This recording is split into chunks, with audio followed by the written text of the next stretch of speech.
Firstly मैं ही कर देता हूँ introduce myself Virendra from NIT Hamirpur, third year. बाकी सारे अब वन बाय वन बाकी सारे मेडिकल मेंटर्स है जो अपना अपना इंट्रोडक्शन देंगे, तो one by one. My name is Shaktiman Daharia and I am from AIIMS Raipur. Myself Shubham Bakal. I am from AIIMS New Delhi, third semester. Myself Shodhan Marwal, GMC Kota, first year. So my name is Asutosh Siddha from AIIMS Raipur, first year. My name is Mohanlal. I am from Jalore. I preparation NEET 2021 की कर रहा हूँ तैयारी। My name is Mangraj Chaudhary, preparing for NEET 2021. Okay, कहाँ से हो? पाली से, Rajasthan. Oh nice. Myself Hardik from AIIMS New Delhi. तो हमारे साथ में जीएमसी कोटा से यशवर्धन है, बाकी शुभम और हार्दिक एम्स न्यू दिल्ली से, और आशुतोष और शक्तिमान एम्स रायपुर से। तो आप लोगों के मतलब कोई भी क्वेरी जो या फिर कैसे तैयारी करें ये अपने हिसाब से तो बताएंगे ही, लेकिन पहले आपके रिगार्डिंग कोई भी आपको लगता है कि मेरी क्वेरी है तो आप पूछ सकते हो, या फिर जनरल ओवरव्यू से ये मतलब खुद की पर्सनल क्वेरी है तो वो पूछ लो, नहीं तो फिर ये अपने हिसाब से जनरल ओवरव्यू दे देंगे मतलब कि कैसे तैयारी करते हैं। देखो पर्सनल क्वेरी पूछ लो क्योंकि वो बेटर रहेगा, क्योंकि सबकी अपनी अपनी तकलीफें होती हैं, उसका अलग अलग सॉल्यूशन होता है। जनरल ओवरव्यू तो देखो सबको पता होता है वो चीजें। तो मोहनलाल आप कौन सी क्लास में हो अभी और मेडिकल? सर 12th पास की है। अच्छा 12th पास कर ली, अभी एग्जाम दिया था नीट का? Yes sir. कैसा रहा रिजल्ट? सर रिजल्ट तो थोड़ा खराब रहा। अच्छा कोई ना, हम अगली साल अच्छे से करेंगे। Okay okay sir, thank you. Medical man आप मतलब कौन सी क्लास में हो? मैं 13 में ड्रॉपर हूँ। अच्छा मतलब इस बार दिया था एग्जाम? हाँ। अच्छा, तो आपको मतलब कहाँ पे लगता है कि मतलब कि मुझे तैयारी में कमी रह गई या फिर और कोई सब्जेक्ट में डिफिकल्टी? नहीं, एक्चुअली मेरे क्या होता है कि मैं पेपर देता हूँ ना, तो उस टाइम मुझसे मिस्टेक्स बहुत ज्यादा हो जाती है और नर्वसनेस इस कारण इसको हैंडल कैसे करना है वो पूछना था। सर सिली मिस्टेक हो जाती है बहुत। हाँ वही। तो फिर हार्दिक। हाँ बताता हूँ। देखो इस चीज का क्या है कि सबसे बड़ा मेन रोल होता है कि आप जो 3 घंटे पेपर अटेम्प्ट करते हो वो किस तरह से अटेम्प्ट करते हो, उसका आपके सिलेक्शन होने पे ना होने पे बहुत बड़ा रोल होता है। आपने आपने अगर 2 साल तक प्रैक्टिस किया, फिर अगर उस 3 घंटे में आप अच्छे से आउटपुट नहीं दे पाते हो तो फिर वो 2 साल की मेहनत भी आपकी वेस्ट चली जाती है। तो सबसे इम्पोर्टेंट होता है कि how do you attempt the paper. उसके लिए सबसे मेन ये होता है कि जब जिस भी इंस्टीट्यूट में आप पढ़ रहे हो या जहां भी पढ़ रहे हो, जहां पर वो जो टेस्ट पेपर्स होते हैं, तो वीकली होता है, 15 दिन से होता है, जो भी होता है, उसमें आप कोशिश किया करो कि उसको एज ए मतलब जो मेन पेपर है उसकी तरह लो आप। समझ रहे हो? उसमें जैसे आपने आज पेपर दिया, उसमें गलतियां हुई, आपसे 10 गलतियां हुई मान लो, तो सबसे पहले क्या होता है कि कई बच्चे ऐसे होते हैं कि पेपर दिया, फिर क्या होता है उस पेपर को चेक करने का मन नहीं करता है, उस पेपर को आप फेंक देते हो, मतलब कि नहीं यार ठीक है जो होगा वो ठीक है हो गया आप। लेकिन उससे क्या होगा कि आपकी पेपर में जो गलतियां हुई हैं वो हमेशा के लिए होती रहेंगी, हमेशा वो कंटिन्यू रहेंगी। तो उसका यही इलाज है कि जब भी आप कोई पेपर दो तो उसमें जो भी गलतियां हुई हैं उनको नोट करो कि क्यों मेरे से ये गलतियां हुई हैं, किस किस टाइप ऑफ क्वेश्चन में मैं गलती कर रहा हूँ, कि ये फिजिक्स का क्वेश्चन था, न्यूमेरिकल था, ये थ्योरेटिकल क्वेश्चन था, ये ट्रू फॉल्स का क्वेश्चन था, ये which of the following statements is correct वाला क्वेश्चन था, किस टाइप का क्वेश्चन है जो मेरे से गलत हो रहा है। फिर दूसरी बात, क्यों गलत हो रहा है, ये मैंने ढंग से पढ़ा नहीं, ये मैंने चारों ऑप्शन देखे नहीं, या ये मेरा कंसेप्ट बुक में से छूट गया था। ये सब चीजें आपको क्या होती है, ओवरव्यू लेना पड़ता है, नोट करनी पड़ती हैं। ये जब आप नोट करोगे हर पेपर के अंदर, और फिर कोशिश करो कि जब अगला पेपर आप वो दो, कोई भी दूसरा पेपर देते हो, तो उस टॉपिक का वैसा ही क्वेश्चन अगर आपके सामने दोबारा आता है तो वो माइंड में स्ट्रक करना चाहिए वो चीज कि नहीं यार, पिछले पेपर में मैंने ऐसे अटेम्प्ट किया था तो मेरा गलत हुआ था, तो इस बार मैं कोशिश करूंगा कि इसको ढंग से करूं, पेशेंस के साथ करूं, तो वो सही होता जाएगा। तो इसका ये इलाज है कि आप पेपर, जो पर पेपर है, वो अपनी नंबर ऑफ मिस्टेक्स को कम करते रहो, उनको नोट करते रहो और उनको सुधार करने की कोशिश करो। और पेपर के दौरान नर्वस होना, देखो लाजमी है, सब नर्वस होते हैं, लेकिन you have to control that feeling, मतलब नर्वसनेस की फीलिंग को कंट्रोल करो और विद पेशेंस आप आराम से पूरा पेपर अच्छे से थोरोली पढ़ो, चारों ऑप्शन थोरोली पढ़ो, और धीरे धीरे अगर आप प्रोसीड करोगे तो वो पेपर में गलतियां कम होने लगेंगी। और दूसरी बात, टाइम मैनेजमेंट की पेपर के अंदर टाइम मैनेजमेंट का ये फंडा है कि कई ऐसे क्वेश्चन आ जाते हैं, लेंदी क्वेश्चन होते हैं जिनमें टाइम लगाना पड़ता है आपको, न्यूमेरिकल्स होते हैं बड़े बड़े जिसमें बड़े फॉर्मूलों के साथ आपको सोल्व करना पड़ता है। तो कोशिश ये करा करो कि जो क्वेश्चन आपको नहीं आ रहा है या फिर जो बड़ा क्वेश्चन है उसको एक बार के लिए छोड़ दो, उस छोड़ने के बाद जो आपको अच्छे से क्वेश्चन आ रहे हैं उनको एक साथ सारे कर लो, और फिर जो आपके क्वेश्चन बच गए हैं उनको करो।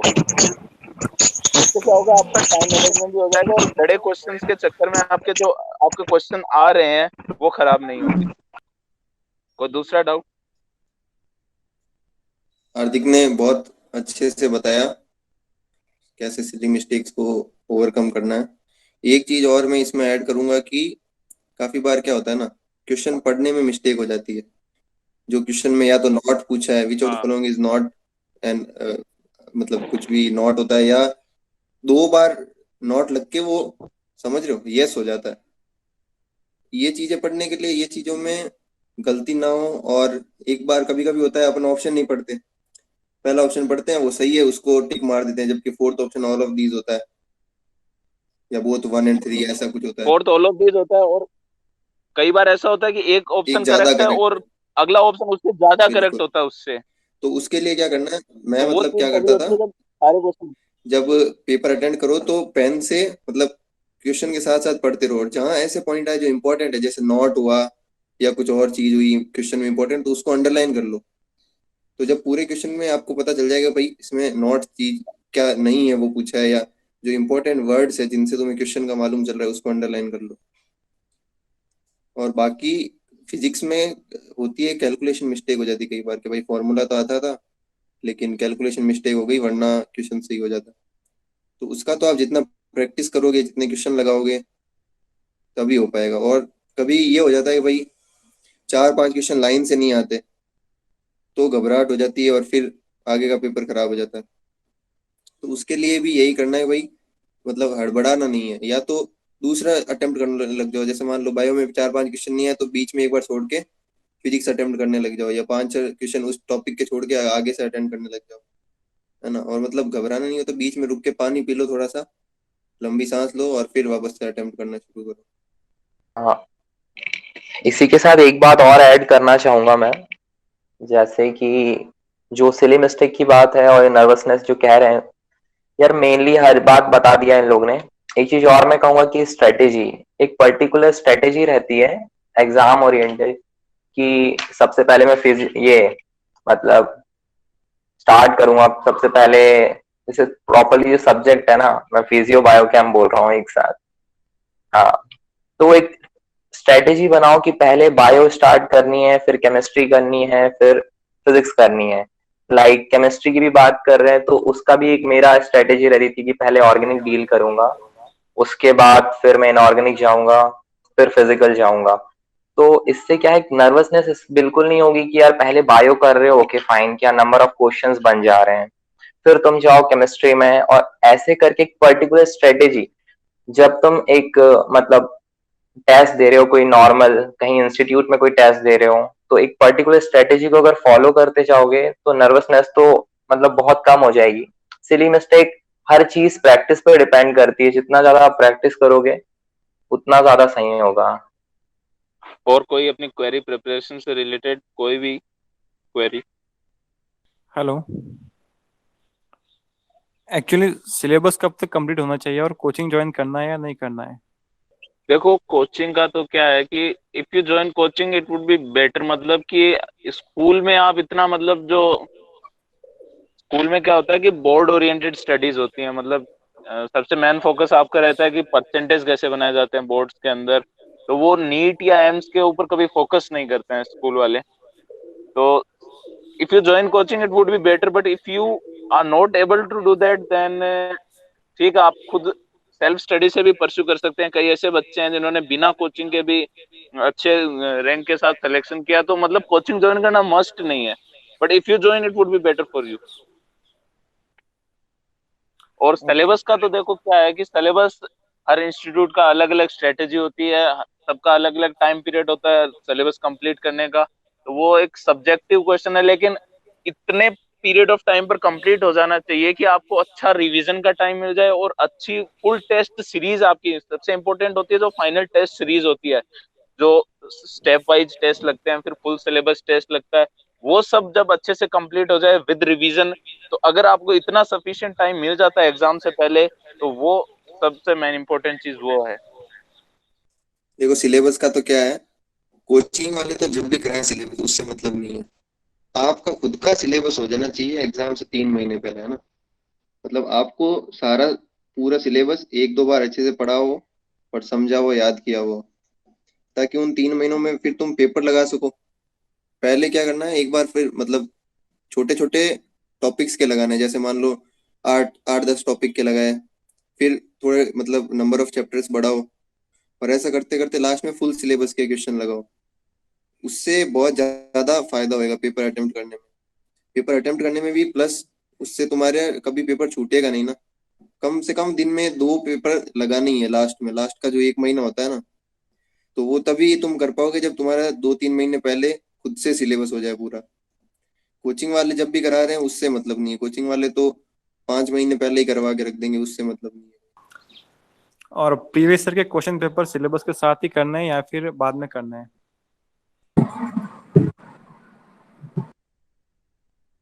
मैंने तो देख भाई पहले खुद से किया था सिलेबस, जब तक मेरे को वो नहीं था खुद के ऊपर कॉन्फिडेंस, फुल मतलब पूरे क्वेश्चन लगा नहीं थे, फुल सिलेबस के क्वेश्चन।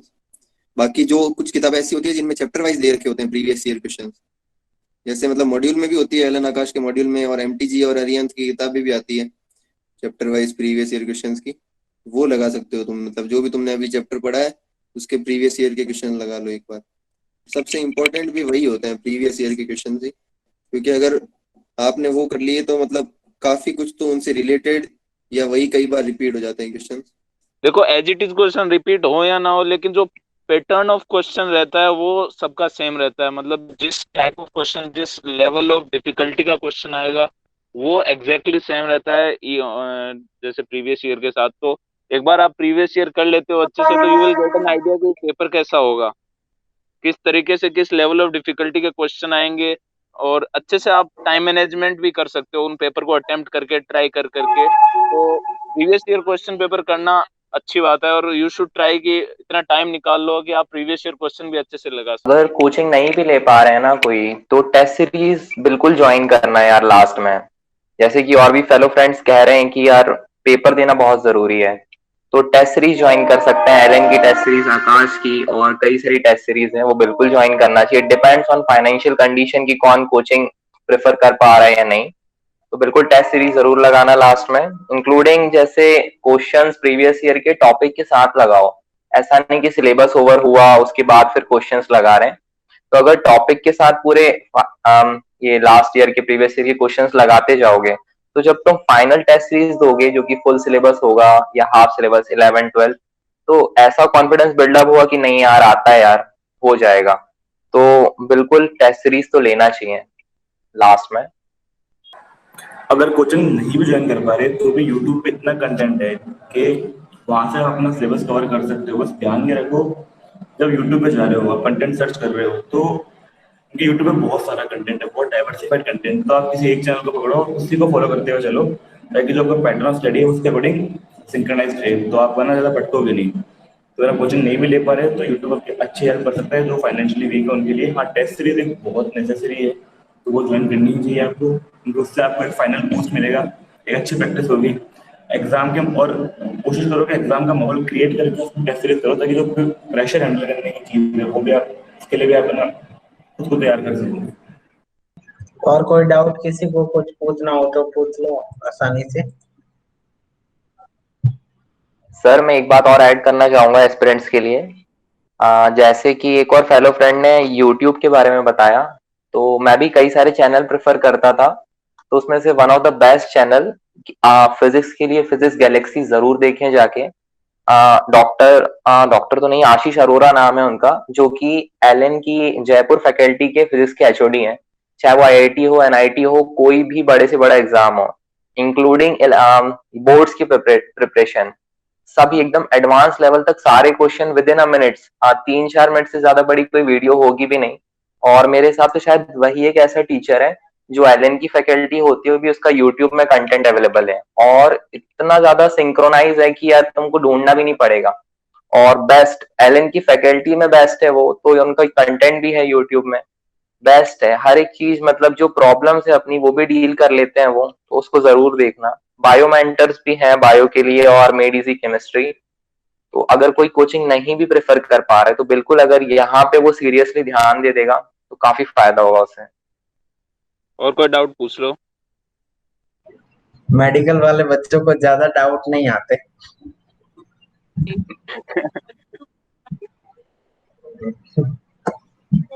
ये यार एक दो चीज है ना, मैं अपने तरफ से ऐड कर देता हूँ।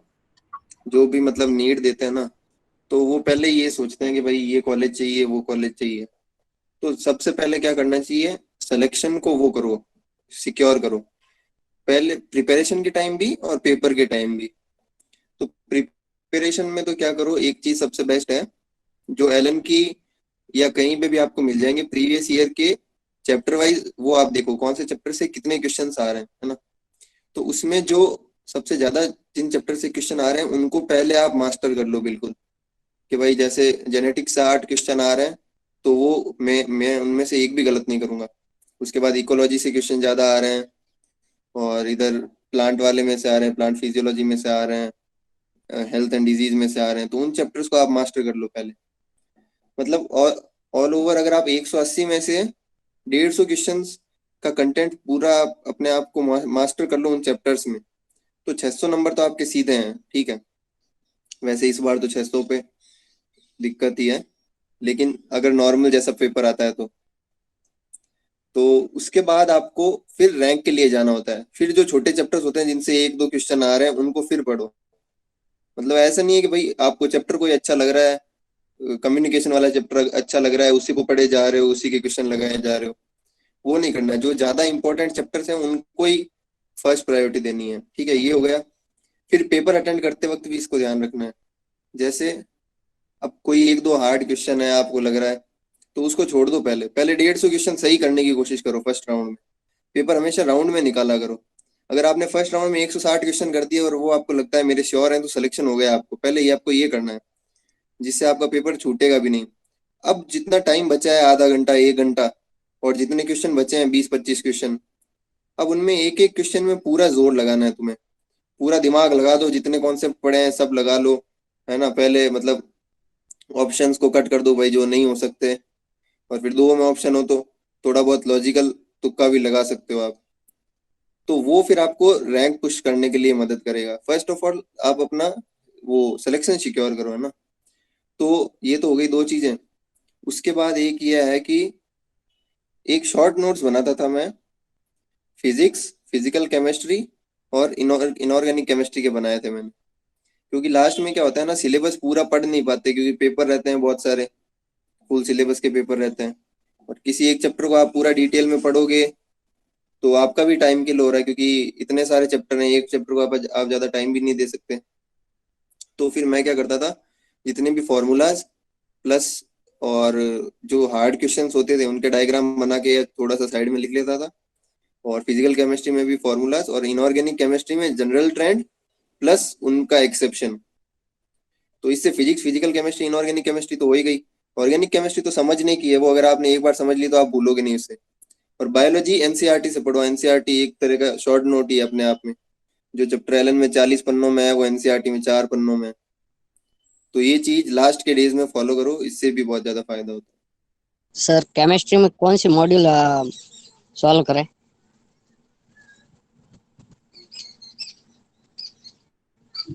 तीनों पार्ट में। अच्छा, तीनों पार्ट।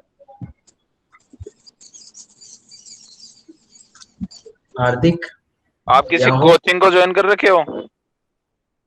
हाँ हेलो, सर। किसी कोचिंग को ज्वाइन कर रखे हो आप? Yes sir.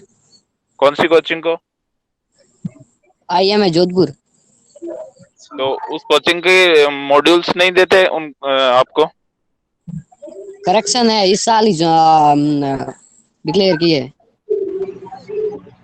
समझ नहीं पा रहा हूँ मैं, मतलब IM जो कोचिंग है उसके मॉड्यूल्स तो होते ही होंगे पर्टिकुलर चैप्टर वाइज। नहीं सर, इसी साल निकाले हैं तभी तो वो उसमें करेक्शन ज्यादा है। अच्छा अच्छा अच्छा। तो उसके लिए तो आप मतलब कोई अच्छी कोचिंग या institute, if you can afford, आप डिस्टेंस ले सकते हो किसी अच्छी कोचिंग का, जिससे आपको उसके सारे टेस्ट सीरीज, सारे मॉड्यूल्स का बेनिफिट मिल जाए।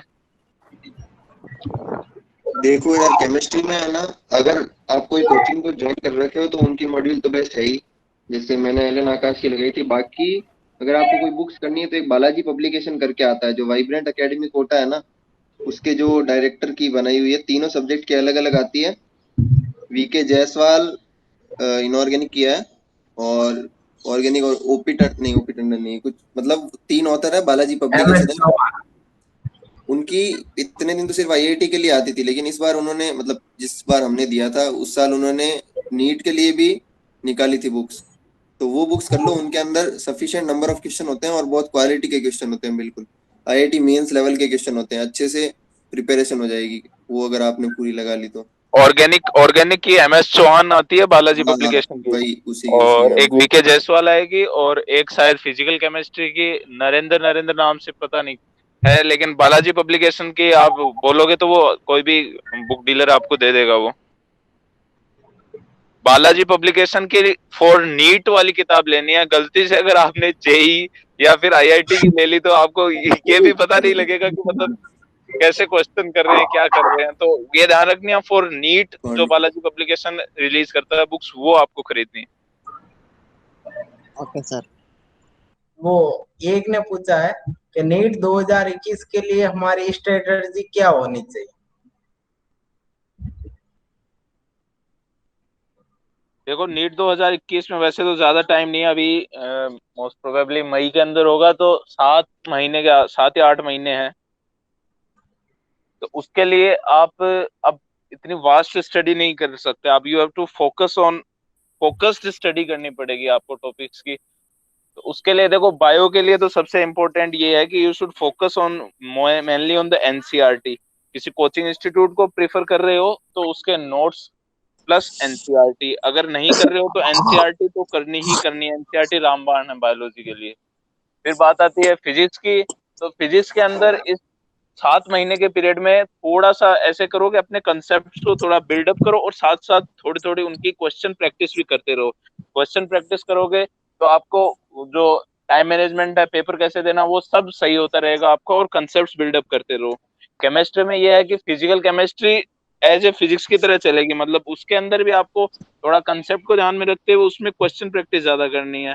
और ऑर्गेनिक केमिस्ट्री की NCERT पढ़नी है आपको। और ऑर्गेनिक केमिस्ट्री के मतलब, organic chemistry is completely conceptual, जितना आप उसको अच्छे से समझोगे उतना ही वो आपको आपकी परमानेंट मेमोरी में एस्टेब्लिश होगी। और इनऑर्गेनिक केमिस्ट्री की कम्प्लीटली फैक्चुअल, उसको either you can go for notes, जो भी कोचिंग के अंदर नोट्स लिखवा रहे हैं वो अच्छे से करो, और अगर आपके पास थोड़ा टाइम एक्स्ट्रा बचता है तो you may go for NCERT 2। लेकिन इनऑर्गेनिक केमिस्ट्री की NCERT पढ़ते हुए ये ध्यान रखना कि उसमें बहुत सारी ऐसी चीजें होती हैं कि जिसको आपको दिमाग में डालना भी नहीं होता है। बहुत सारा डाटा होता है, बहुत सारे फैक्ट्स होते हैं जो बस दिए हुए होते हैं for your knowledge, but you not need to recall them. तो उनके बारे में ज्यादा मत सोचो, लेकिन जो अच्छी चीजें हैं उनको आप टेकअप करो और नोट्स पढ़ो इनऑर्गेनिक केमिस्ट्री के। तो यही 3 सब्जेक्ट की अच्छे से आप टॉपिक वाइज स्ट्रेटेजी बनाते रहोगे और काम करते रहोगे तो 7 महीने का टाइम भी सफिशिएंट है, you can easily crack NEET 2021। और सर हमारे पास में सेकंड क्वेरीज थी कि ड्रॉप के रिगार्डिंग, कि यदि किसी ने तैयारी कर ली 1 साल, उसका नहीं हुआ तो उसको ड्रॉप लेना चाहिए नहीं लेना चाहिए, उसके रिगार्डिंग। देखो, ये ये question this is not too much easy to answer, लेकिन वो डिपेंड करता है आपका लास्ट ईयर का स्कोर कितना है।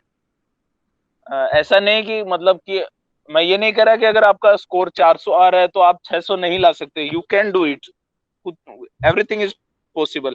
लेकिन थोड़ा देखो, हर बच्चे का कैलिबर अपने खुद को पता होता है कि मैं कितना क्या कर सकता हूँ, मैं क्या कर रहा हूँ। तो उस चीज को ध्यान में रखते हुए, अपने पीछे के स्कोर को ध्यान में रखते हुए, अगर आपको ऐसा लगता है कि नहीं यार इस बार मेरे से कोई गलती हो गई, मैं उसको सुधार सकता हूँ, अगले आने वाले पीरियड में अच्छे से हार्डवर्क कर सकता हूँ और मैं ये इस बार सिलेक्शन लेके ही जाऊंगा, अगर ये आपका माइंडसेट है तो you may go for another attempt. कई बार क्या होता है, लक की वजह से भी आपका सिलेक्शन नहीं हो पाता है, कई बार ऐसी कंडीशंस होती हैं जिनकी वजह से सिलेक्शन नहीं हो पाता है, तो you may give you yourself a second chance, क्योंकि सेकंड चांस देना बहुत जरूरी होता है। लेकिन आपको लग रहा है कि नहीं यार मैं नहीं कर पा रहा हूँ, मेरे स्कोर बहुत कम है और शायद मैं ना कर पाऊं, तो जरूरी नहीं है कि आप सेकंड अटेम्प्ट लो, बहुत सारी अदर फील्ड्स भी हैं अदर देन नीट, उसमें भी जा सकते हो। लेकिन देखो ये चीज आपके खुद के ऊपर डिपेंड करती है, if you are willing to do that you should do that, you should give yourself a second chance. और जो मतलब सेकंड जो क्वेरीज थी वो थी मोटिवेशन की, कि मोटिवेशन कहाँ से ले सकें, उसके रिगार्डिंग थोड़ा कुछ आप बताएं तो। देखो मोटिवेशन का ऐसा कोई पर्टिकुलर सोर्स नहीं होता है कि भाई ठीक है ये पावर सोर्स है जिससे मैं मोटिवेशन ले क्योंकि बिकॉज सकता हूँ। आई थिंक जो जो नीट वाले स्टूडेंट हैं उनको कुछ ज्यादा ही मोटिवेशन चाहिए, क्योंकि हाँ उनको लेकिन काफी लंबी उसके रेस लिए करनी होती है। उसके लिए सबसे इम्पोर्टेंट होता है कि most important is self motivation, you should be motivated by your self. आपको मतलब ये ध्यान होना चाहिए कि भाई मेरे को क्या करना है, आपका टारगेट आपको मालूम होना चाहिए, आपके अंदर वो जज्बा होना चाहिए, वो जो क्या दोनों। कह सकते हैं तलब होती है उस चीज को पाने की, वो चीज जब आपके अंदर होगी तो आप अपने आप उस डायरेक्शन के अंदर काम करते रहोगे, अपने आप आपको मोटिवेशन मिलता रहेगा, you will not need anybody to motivate you, आप खुद अपने आप मोटिवेट होते रहेंगे। तो अपना टारगेट ध्यान में रखो और आप ये सोचो कि मेरे को कुछ करना है, ये जब आपके अंदर ये रहेगा ना तो अपने आप उस डायरेक्शन के अंदर आप काम करते रहोगे। यार कुछ अच्छे है ना कोट्स होते हैं और कुछ मतलब इंस्पिरेशन होते हैं, है ना, जो सीनियर्स, जो मतलब जो टॉपर्स होते हैं वो सब, और कुछ होता है अपने आप को फ्यूचर में कहाँ देखना चाहते हो वो चीज। तो ये कुछ चीजें हैं जिनको बार बार दिमाग में रखोगे तो अपने आप ही पढ़ाई का मोटिवेशन रहता है। जैसे मैं वहाँ एलन में था तो मैं एसआरजी बैच में था, तो एसआरजी बैच में सीनियर्स के मतलब जो हमारे से एक बैच पहले के टॉपर्स थे उनकी फोटोज लगी थी, उनके ऊपर थॉट्स लिखे थे। उनमें से एक दो थॉट्स मुझे बहुत बढ़िया लगे थे तो वो मतलब बिल्कुल याद कर लिए थे मैंने, और उनको जितनी बार भी मैं वापस दिमाग में आता था तो उनसे मोटिवेशन मिलता था। और फिर आगे कैसी लाइफ जीनी है, मैं ये सोचता था कि भाई 7 महीने पढ़ना है और फिर इतने साल मौज है। तो वो सोचोगे तो ही पढ़ाई कर पाओगे, बाकी पढ़ाई के लिए तो मन कभी नहीं बनता। जब आगे आपको कुछ उससे फ्रूटफुल दिखेगा तभी आप पढ़ पाओगे।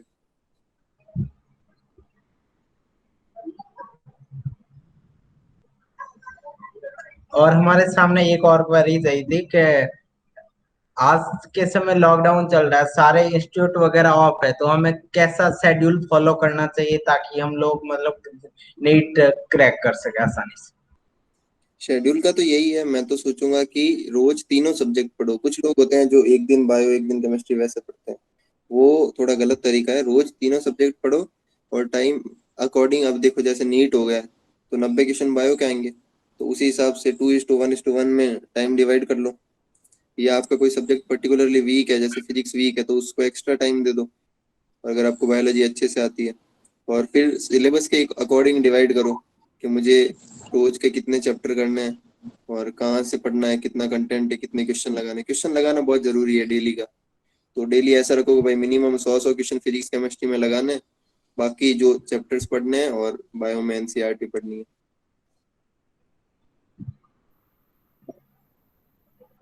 और जो क्वेश्चन सोल्व करने की जो स्ट्रेटजी होनी चाहिए, क्योंकि नीट में 180 क्वेश्चन होते हैं और आई थिंक 3 आवर्स से अवेलेबल होते हैं अपने पास में, तो मीन्स एक्यूरेसी कैसे लेके आए उतनी फास्ट, क्योंकि जेई मेन अपन जेई मेन से जेई एडवांस के कंपैरिजन में उनमें काफ़ी ज़्यादा टाइम रहता है, नीट में काफ़ी कम रहता है, तो उसके लिए क्या प्लानिंग रहनी चाहिए। देखो जैसे पिछले 2 साल से पेपर आ रहा है तो कंटेंट तो मतलब क्वेश्चन तो बहुत इजी रहेंगे, बस बात यही है, गलती सिली मिस्टेक ही होगी, या किसी में अपन ज्यादा सोचते हैं तो गलत हो जाता है क्वेश्चन। तो सबसे पहली चीज तो वही है, प्रैक्टिस। जितने ज्यादा पेपर्स किए होंगे उतना ज्यादा टाइम मैनेजमेंट और पेपर अटेम्प्ट करने का आपको तरीका आ जाएगा।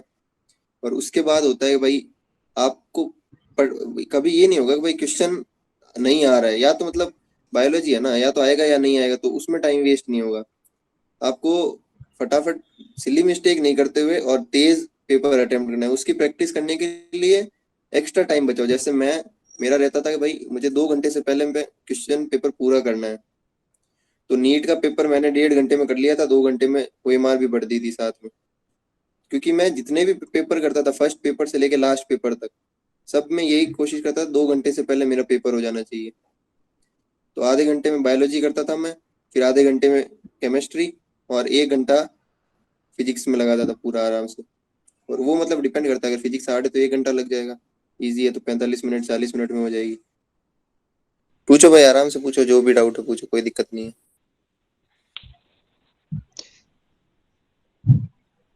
सर एक तो जैसे बायो बायो में एलएन से तैयारी कर रहा हूँ, हाँ तो इसमें बायो को किस तरह से तैयार करें, इसकी प्रिपरेशन किस तरह से करें?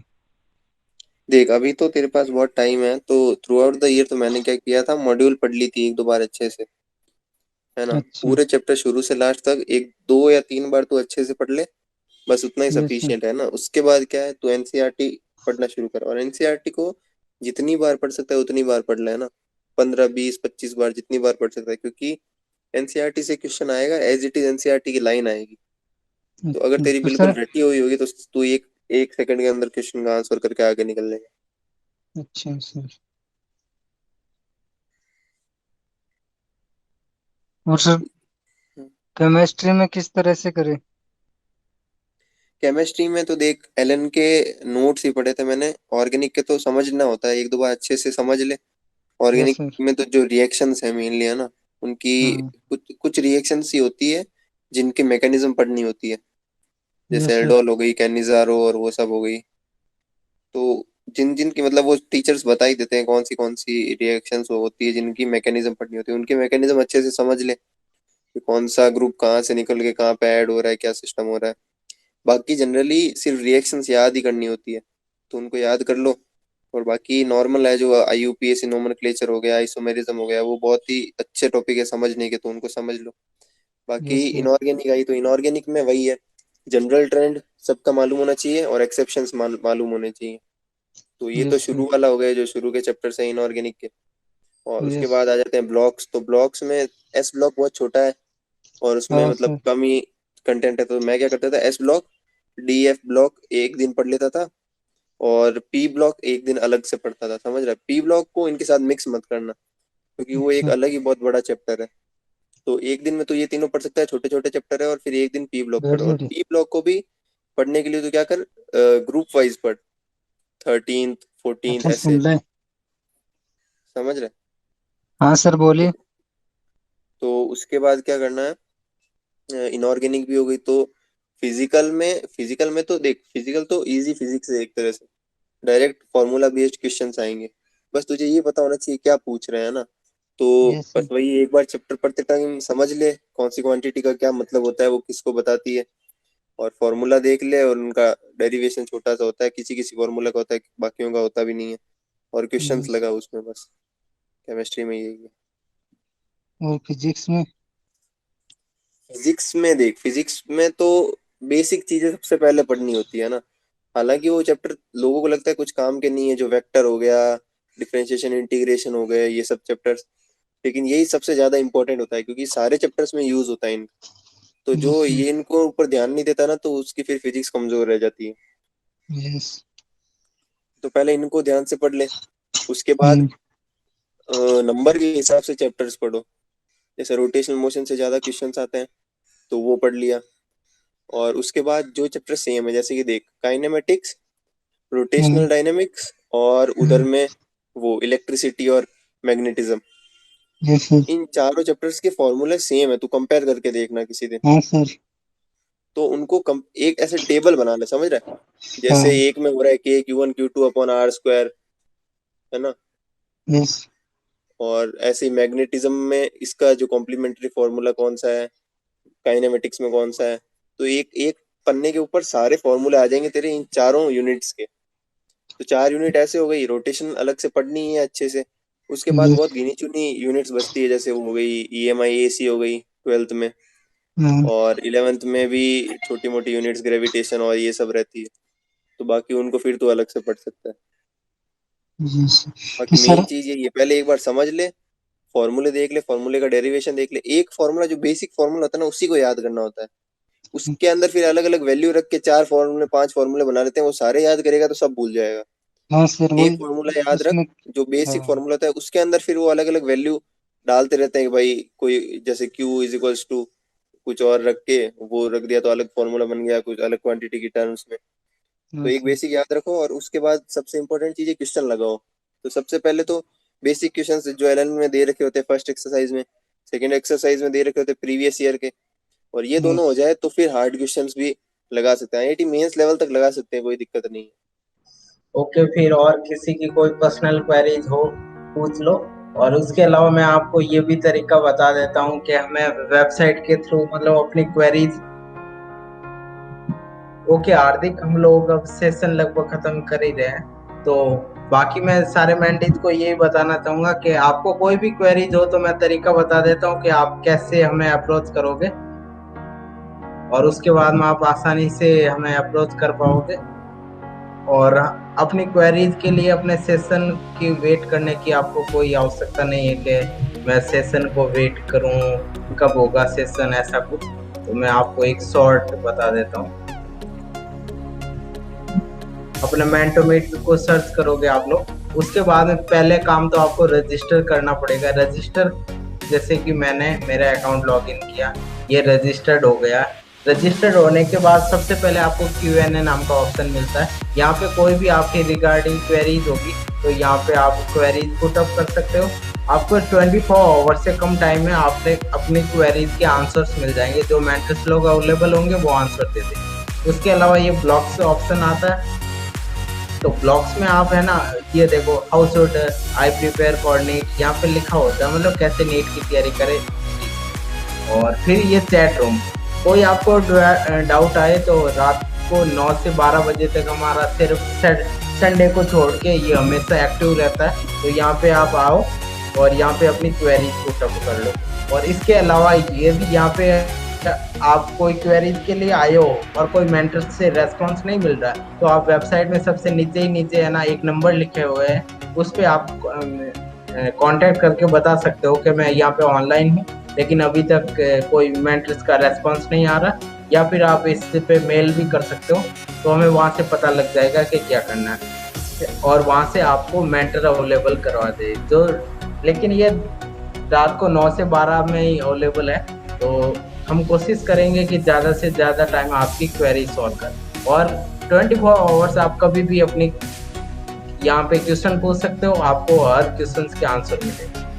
और हम जल्दी कोशिश कर रहे हैं कि हमारा वीडियो कॉल और ऑडियो कॉल वाला फीचर्स इनबिल्ट हो जाए, फिर 1-to-1 आपको 20 मतलब दिन में कभी भी आप किसी को कॉल करोगे या किसी मेंटर से पर्सनली बात करनी है तो आप करने के लिए अवेलेबल रहो, कभी भी कांटेक्ट कर सकते हो जाकर। और आपको कुछ डाउट हो पूछना हो तो पूछ सकते हो, नहीं तो आज का सेशन हम इसी को एंड करते हैं। और जल्दी हम YouTube वीडियो पे एक सीरीज लाएंगे जिसमें प्रिपरेशन के रिगार्डिंग सारी गाइडेंस होगी, तो उसके लिए थोड़ा सा वेट करना पड़ेगा। सारों के एग्जामिनेशन चल रहे हैं तो थोड़े से बिजी है। आपको कोई क्वेरी है तो ठीक है, अदरवाइज हम लोग आज का सेशन यही एंड करते हैं। थैंक यू शुभम, कुमार, विश्वास, Mohanlal, Subhash and me also.